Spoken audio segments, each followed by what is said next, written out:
750 साल, 1-2 साल नहीं 750 साल राज की, ये क्या बना हुआ है? जो गो वंश की तस्करी बढ़ चुकी है, गो मांस की तस्करी बढ़ चुकी है और सरकार कहती है गो वंश जो है पल रहे हैं गौशाला में, उनके अनुसार भ्रष्टाचार चरम सीमा पर गया, उसका डेवलपमेंट हुआ। ये पता नहीं कहाँ से डाटा लिया है, सरकार का डाटा लिया है, मुझे तो नहीं पता है, लेकिन मैं रियलिटी आपको बता रहा हूँ। 30 रुपए एक गाय का चारा देती है ये सरकार उत्तर प्रदेश, और 30 रुपए में गाय के चारे से गाय का पेट नहीं भरा जा सकता है। गौशाला बनाइए, कागज में गौशाला चल रहे हैं, मौके पर गौशाला है नहीं। जहाँ इनकी गाय पकड़ करके जाती हैं उस गांव में गाय को सीधा स्लाटर हाउस भेज दिया जाता है। फोकस केवल मुस्लिम वोटों की तुष्टिकरण है। क्यों कि मुस्लिम वोट एक मुश्त रहते हैं जहाँ रहते हैं, वो अपने धर्म के नाम पर एक हो जाते हैं, जहाँ रहते हैं एक मुश्त रहते हैं, इसलिए सब उन पर डोरे डालते हैं कि सबका साथ, सबका विकास, सबका विश्वास। तो हम लोग भी तो यहाँ के हैं, हम लोग भी तो भारत के नागरिक हैं कि हम कहीं दूसरी जगह जाएं। 750 साल राज्य करने के बाद, शासन करने के बाद भी आज पसमानदा मुसलमान तो गरीब मुसलमान तो भला मुसलमान। तो दोस्तों 2024 के चुनाव दिन पर दिन करीब है। देखना होगा कि जनता 2024 में किन मुद्दों पर वोट करती है, और हम लखनऊ के अंदर मौजूद है, जनता से जानने की कोशिश करते हैं कि 2024 में जनता किन मुद्दों पर वोट करेगी। तो सर अपना पहला नाम बताइए और आप ये 2024 में किन मुद्दों पर वोट करेंगे? मेरा नाम दिनेश मिश्रा है। हम जो वोट करेंगे वो हमारे लिए भ्रष्टाचार नंबर 1 पर होगा, नंबर 2 पर बेरोजगारी होगी, नंबर 3 पर शिक्षा होगा, नंबर 4 पर शिक्षा होगा और नंबर 5 पर समानता असमानता होगी। तो ये सरकार में असमानता लग रही है कि आपको, जबकि सरकार कहती है सबका साथ, सबका विकास, सबका विश्वास? नहीं, वो कह रही है सबका साथ, सबका विकास, सबका विश्वास। उसकी बात को हम एग्री करते हैं, लेकिन उन्होंने जो कहा उनके अनुसार भ्रष्टाचार चरम सीमा पर गया, उसका डेवलपमेंट हुआ। अच्छा, भ्रष्टाचार का डेवलपमेंट हुआ, उसके उदाहरण कई हैं। CAG की रिपोर्ट तमाम चीज़ों में आई हैं। वो कह रहा है कि सरकार द्वारा जो कार्य किए गए, जिस कार्य के लिए पैसे जिस विभाग से निकाले गए, वो कार्य का पता नहीं चल रहा, ढूंढे नहीं पता चल रहा है उसे। ये CAG की रिपोर्ट है। दूसरी बात ये है, थाने से ले करके कचहरी तक जहाँ भी जाएं भ्रष्टाचार व्याप्त है, हर दफ्तर में भ्रष्टाचार व्याप्त है। शायद कोई व्यक्ति, आप भी पीड़ित होंगे, ये भी पीड़ित होंगे, भारत का कोई ऐसा हमको लगता है जानवर भी नहीं होगा जो पीड़ित ना हो। अच्छा, 30 रुपए एक गाय का चारा देती है ये सरकार उत्तर प्रदेश, और 30 रुपए में गाय के चारे से गाय का पेट नहीं भरा जा सकता है। अच्छा। आप जा करके देखेंगे इस सरकार ने गौपालकों के लिए बनाया है कि आप लोग गोवंश का बढ़ावा दीजिए, गौशाला बनाइए, कागज में गौशाला चल रहे हैं, मौके पर गौशाला है नहीं।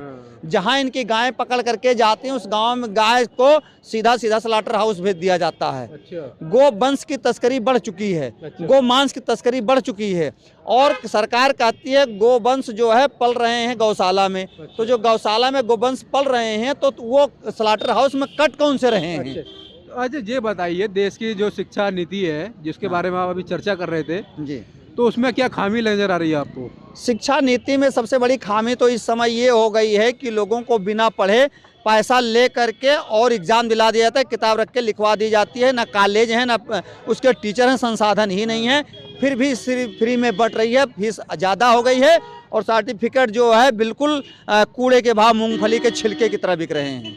अच्छा, ये है। और नई शिक्षा नीति में एक अभी जो बच्चे हमारे पढ़ते हैं 95% बच्चे, आप कह रहे थे कि देश के अंदर मुस्लिम अल्पसंख्यक छात्रों को, मैं बता रहा हूँ 95% बच्चे भारत के जितने भी हैं वो सरकार की स्कॉलरशिप पर पढ़ते हैं। लेकिन 2 साल से उत्तर प्रदेश सरकार में 1% भी स्कॉलरशिप नहीं आई है। अच्छा। और जो भी आई है वो अनुसूचित जाति के लोगों के लिए और अल्पसंख्यकों की ही आई है। अच्छा। और किसी की नहीं आई है। जनरल तो बहुत दूर दूर तक हो गया है। उसमें तो 0.1% आया है। अच्छा। स्कॉलरशिप। दूसरी बात, इस साल तमाम स्कूल के कॉलेजों को पूरे उत्तर प्रदेश में जिलाधिकारियों ने बुलाया, उनके प्रतिनिधियों को बुलाया, डीएम ने बुलाया और उन्होंने कहा कि अपने अपने जिले में आप केंद्र का स्कॉलरशिप भरवाइए, स्टेट का मत भरवाइए। अच्छा। और उसमें अल्पसंख्यकों को आप सबसे ज्यादा करिए। अच्छा। उनको प्रोत्साहित अच्छा, करिए। ये भी सरकार मुस्लिम तुष्टिकरण पर उतर आई है। अब हमको तो लगता है, इस भाषा से तो मुझे ऐसा लगता है भाई। ये तो कांग्रेस के ऊपर आरोप लगाते थे कि मुस्लिम तुष्टिकरण कर रही है कांग्रेस।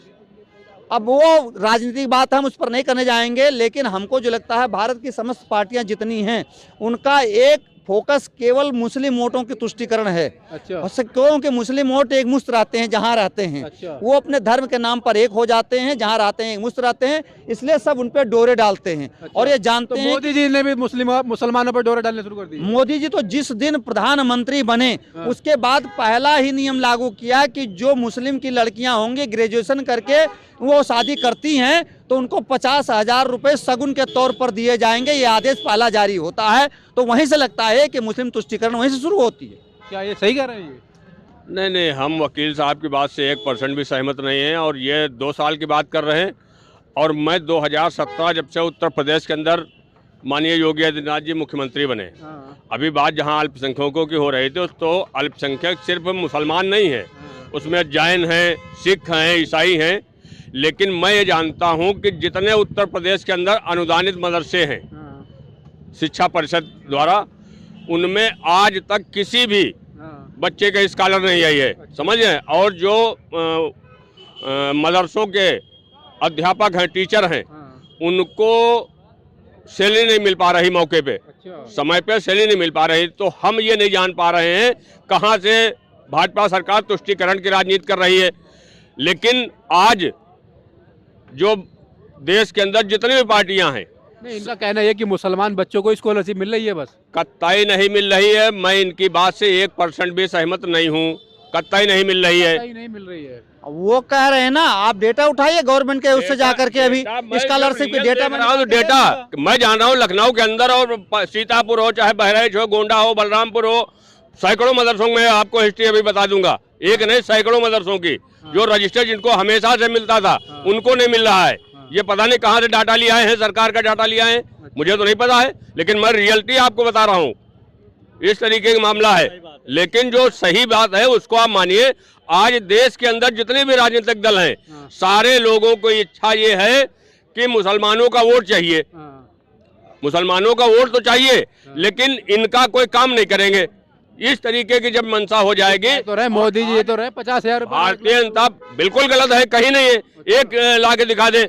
लेकिन बात वहां पर इस चीज की आती है कि आप जिस चीज का तुष्टीकरण की बात कर रहे हैं, आज तो हमारे देश के प्रधानमंत्री जी लगातार कह रहे हैं, जबकि मुसलमानों में कोई पसमानदा शब्द है ही नहीं है, फारसी का शब्द है। कहते हैं पसमानदा मुसलमानों के लिए आज पूरी तरीके डोरे डाले जा रहे हैं।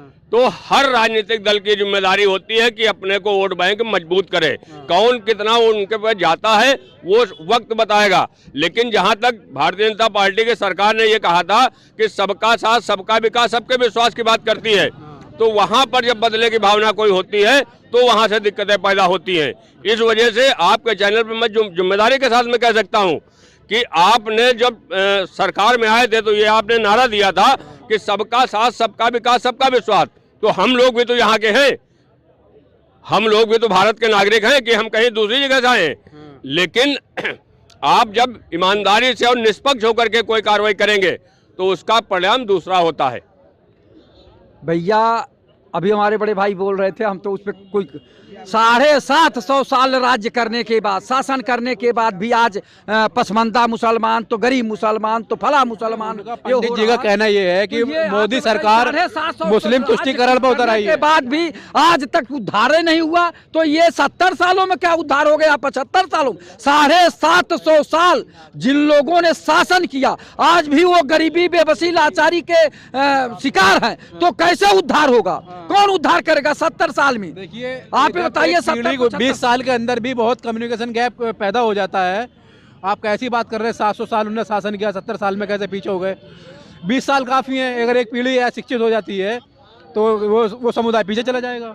20 साल में अभी कोई नहीं पीछे हुआ, ये तो बात अलग की बात है। 20 साल में कोई नहीं, हाँ 100 साल बात कहिए तो मैं मानूंगा। जो आज भी जमींदार है उनके पास आज भी इतनी जमीनें हैं कि वो कमाने वाला जो IAS, IPS, PPS है, जितना पैसा नहीं कमाए ईमानदारी के, उससे ज्यादा उनके पास जमीन है। और अभी 1 बीघा बेच देते हैं तो कहते हैं कि भैया 50 लाख पा गया रोड की साइड की जमीनें। तो उनका मामला दूसरा है। जो पहले के अमीर है उनको अभी पीछे करने में बड़ा समय लगेगा, 10 साल 20 साल की बात नहीं, 750 साल, 1-2 साल नहीं, 750 साल राज्य की। ये क्या बना हुआ है?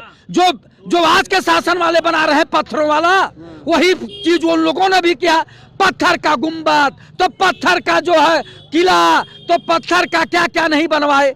समाज में काम करना चाहिए, समाज का विकास करना चाहिए, पत्थरों का खेल नहीं खेलना चाहिए, चाहे जो सरकार हो और चाहे जो नवाब हो, चाहे जो शासक हो। लेकिन नवाब तो खत्म हो गए, शासक खत्म हो गए, अब तो प्रधानमंत्री होता है, अभी भी मुख्यमंत्री बहुत होता लोग है, नवाब विधायक लिख होता है। रहे हैं, अभी भी तमाम लोग नवाब लिख रहे हैं। अभी कुछ दिन पहले होर्डिंग लगती थी, नवाब नवाब, तो उधर नवाब के यहाँ जब कबाब जाने लगी तो भाग गए उधर। अच्छा, समझे आप? तो ये खेल मत बताइए ये तो हमको। नवाब बुक्कल नवाब जो है पहले समाजवादी में था, भाजपा में आ गए। हाँ, तो ऐसे तमाम नवाब हैं, इधर से उधर होते रहेंगे। नवाबों पे भी प्रश्न किया करिए कि ये क्या नाम है, नदी की जमीन बेच बेच के और उसमें खसरा खतौनी बदल के फ्लूट लगा के और एसडीएम को गिरफ्त में लेके सब काम कराए। उस पे कब बुलडोजर ये सरकार चलाएगी? जब इनके यहाँ गए तो गंगा जल से धुल गए।